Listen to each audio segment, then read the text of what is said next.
Escapade à Madrid pour l'Orchestre Philharmonique de Monte-Carlo.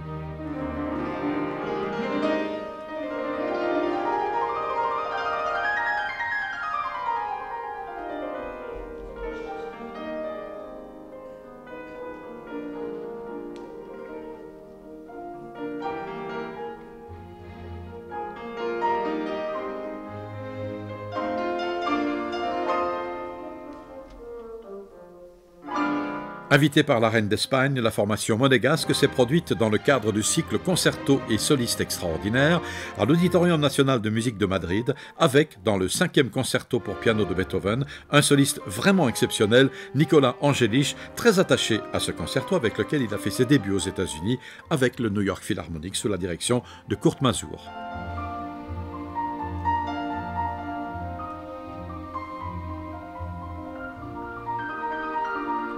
C'est une aventure philosophique extraordinaire à chaque fois de découvrir, de redécouvrir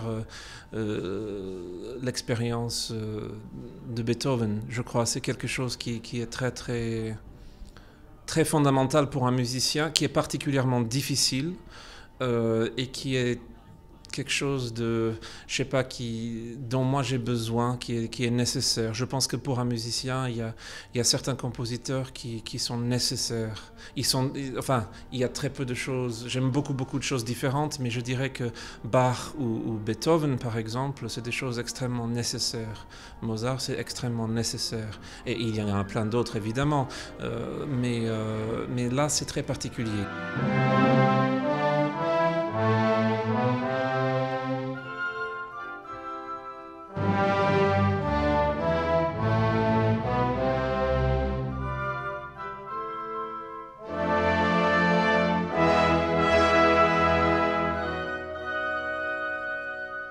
En seconde partie, l'Orchestre Philharmonique de Monte-Carlo, sous la direction de Gianluigi Gelmetti, son directeur artistique et musical, a interprété la 9e symphonie de Schubert, dite La Grande. Cette 9e symphonie représente la clé de voûte de toute l'œuvre de Schubert. Elle est en quelque sorte la pierre angulaire de toute la littérature orchestrale à venir et annonce certains chefs-d'œuvre de Mahler et de Bruckner. Cette symphonie, vraiment, annonce la fin d'un monde. Alors il y a des moments qui sont heureux, légers, mais pleins de nostalgie, presque une nostalgie du futur. Donc on voit que c'est un monde qui est en train de se terminer, de finir. Donc, et ça, évidemment, après de cela, il y a beaucoup de compositeurs qui sont allés dans ce monde malheureux, finalement. Mahler, c'est l'exemple le plus...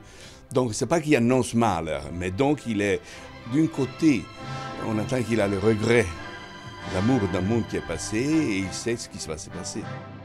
Prochain rendez-vous avec l'Orchestre Philharmonique de Monte-Carlo, les Voice Masters à l'Opéra Garnier, la Fête de la musique à Orange, les concerts du Palais Princier et le Festival de la Roque d'Antero.